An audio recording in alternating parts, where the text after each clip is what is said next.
नमस्कार शेतकरी बांधवांनो, स्वागत आहे तुमचे आमच्या युट्यूब चॅनलवरती। रोज शेतकरी कष्ट करून कांदा पिकवत असतो, पण तो कांदा जर जास्त काळ टिकला नाही तर आपली सर्व मेहनत वायाच ना। तर आज आपण याच विषयावरती सखोल माहिती पाहणार आहोत आणि काही सोप्या टिप्स ही पाहणार आहोत, ज्यामुळे आपला उन्हाळ कांदा महिने टिकेल आणि आपल्या कांद्याला बाजारामध्ये चांगला बाजारभाव मिळेल। चला तर पाहूया काही महत्त्वाच्या टिप्स। यामधील पहिली गोष्ट म्हणजे कांदा काढायचा कधी। शेतकरी मित्रांनो, जेव्हा आपल्या कांद्याच्या पाती जे आहे 70 ते 80% पिवळ्या झालेल्या असतील किंवा आपल्या कांद्याच्या पाती ज्या आहेत म्हणजेच आपल्या कांद्याच्या पातीच्या माना ज्या आहेत जेव्हा खाली पडलेल्या असतील तेव्हाच आपला कांदा काढायचा आहे। आणि कांदा काढल्यानंतर किमान 4 ते 5 दिवस तो आहे शेतामध्ये वळई लावून ठेवायचा आहे, जेणेकरून आपला कांदा चांगला सुकेल आणि आपल्या कांद्यावरती कोणत्याही प्रकारचा रोग किंवा बुरशी येणार नाही। त्यामुळे आपला कांदा असा वळई लावून ठेवायचा आहे आणि त्यानंतर 4-5 दिवसांनी आपला कांदा काटून घ्यायचा आहे। आणि कांदा काटल्यानंतर त्याला लगेचच कुठे भरायचा नाहीये किंवा चाळीमध्ये टाकायचा नाहीये, तर तो कांदा आपण पुन्हा एकदा वळई लावून त्यावरती पात झाकायची आहे, जेणेकरून आपल्या कांद्याला जो आहे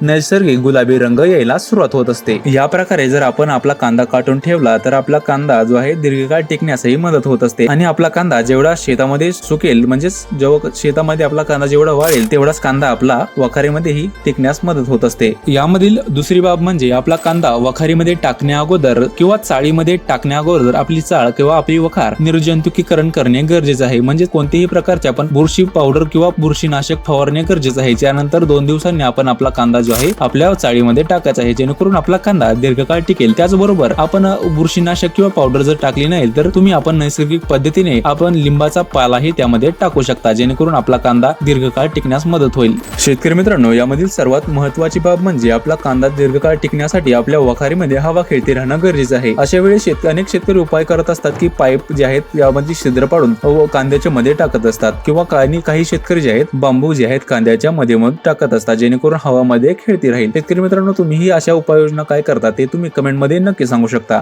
शेतकरी मित्रांनो, शेवटची आणि महत्त्वाची उपाययोजना जेव्हा आपला आपण कांदा जो आहे वखारीमध्ये किंवा चाळीमध्ये टाकत असतो, अशा वेळी आपण कांदा जो आहे 10 ते 15 दिवसांनी प्रत्येक वेळेस आपण चक्कर टाकून त्याकडे पाहिलं पाहिजे, म्हणजेच आपल्याला कळेल की आपला कांदा कुठे सडलेला आहे आणि त्या ठिकाणी तात्काळ जे आहेत आपल्याला उपाययोजना करता येतील।